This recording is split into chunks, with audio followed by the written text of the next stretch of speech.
ইমদাদুল উলুম ও নূরে জান্নাত মহিলা মাদ্রাসার খতমে কোরআন ও খতমে বুখারী অনুষ্ঠানে উপস্থিত শ্রদ্ধাভাজন সভাপতি, আমার সামনে উপবিষ্ট দিন প্রিয় ইসলাম প্রিয় তৌহিদি ভাইরা,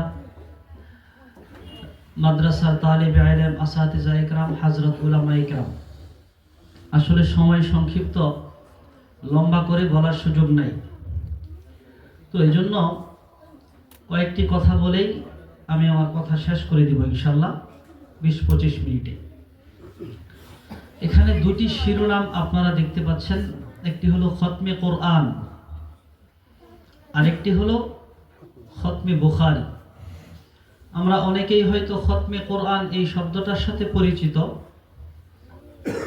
মানে হাফেজ ছাত্রদেরকে পাগড়ি প্রদান করা হয়, কিন্তু খতমে বুখারী এই শব্দটার সাথে আমরা অনেকেই পরিচিত না।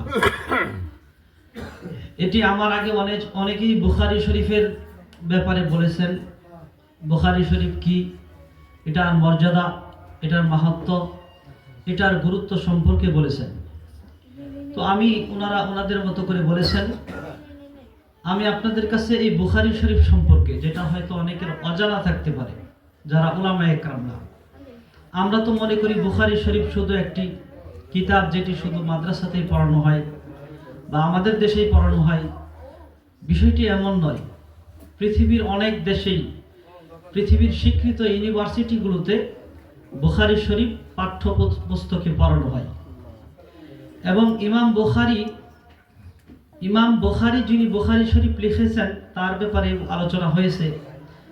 আপনারা হয়তো এই কথাটিও আজকে শুনতেছেন যে ইমাম বুখারীকে নিয়ে পৃথিবীর প্রায় 50টির বেশি পাবলিক ইউনিভার্সিটিতে, বিশ্ববিদ্যালয়তে গবেষণা হয়, পিএইচডির ব্যবস্থা আছে। সুবহানাল্লাহ বলেন। আমেরিকার মতো দেশে university of Cambridge, university of Harvard, university of London, এবং কি হিন্দুস্তানে ইউনিভার্সিটি অফ আলিগড়, যেটা পাকিস্তান বাংলাদেশে তো আছেই, বিভিন্ন বিশ্ববিদ্যালয়তে ইমাম বুখারীর নামে পিএইচডি গবেষণার বিষয় আছে। শুধু মানুষের যত রচিত কিতাব আছে, আসহুল কুতুবি বাদা কিতাবিল্লাহি তাআলা আল জামিউল মুসনাদুস সহিহু লিল ইমামিল বুখারী, এটা হলো বুখারী শরীফের নাম। যিনি বুখারী শরীফ লিখেছেন ওনার নাম হলো মুহাম্মদ ইবনে ইসমাঈল আল বুখারী, ওনার নাম। তো উনি বুখারী শরীফ লেখার আগে দীর্ঘ সারি ওযু করতেন, কোনো বর্ণনায় আছে তিনি গোসল করতেন, 2 রাকাত নামাজ পড়তেন, তারপরে তিনি মুরাকাবা করে হাদিসটি লিপিবদ্ধ করতেন। সুবহানাল্লাহ! কি পরিমাণ ত্যাগ আর সাধনার মাধ্যমে আমরা হাদিস পেয়েছি, এটা এতেই সহজে বোঝা যায়। তো ইমাম বুখারী আমরা হয়তো অনেকে চিনতে পারি বা না পারি। ইমাম বুখারী, ওনাকে নিয়ে বায়োগ্রাফিক্যাল স্টাডি অফ ইমাম আল বুখারী, এটা হলো ওনার ব্যাপারে গবেষণা, থিসিস। যারা পড়াশোনা করছেন তারা তো অবশ্যই জানবেন, থিসিস আর রিসার্চ দুইটার মধ্যে পার্থক্য আছে। রিসার্চ হলো সাধারণ পড়া গবেষণা, আর থিসিস হলো একটা বিষয়ের উপর, কোনো মানুষের জীবন দর্শনের উপর পড়াশোনা করা। এটা গ্র্যাজুয়েশন, মাস্টার্স কমপ্লিট করার পরে পড়তে হয়। পৃথিবীতে প্রায় 50টির বেশি পাবলিক বিশ্ববিদ্যালয়ে ইমাম বুখারীকে নিয়ে পিএইচডি গবেষণা তথা থিসিস, ডক্টর অফ ফিলোসফি করা হয়।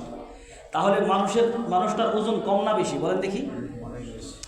কথা বুঝতেছেন না, মনে হয় কঠিন হয়ে যাচ্ছে। ওজন অনেক বেশি। আপনি বাংলাদেশ না, আমেরিকার মতো university of Cambridge, university of London, Harvard, এরকম পৃথিবীর বড় বড় বিশ্ববিদ্যালয়ে ইমাম বুখারীর জীবন আদর্শ, জীবন দর্শন নিয়ে গবেষণা পড়াশোনা করা হয়। তো এমন একজন মানুষ এত সফল কিভাবে হল? প্রশ্ন হয় কিনা বলেন? আমাদের এক কবি বলেছিলেন, পৃথিবীতে যত রয়েছে কল্যাণকর, অর্ধেক তার নারী, অর্ধেক তার নর।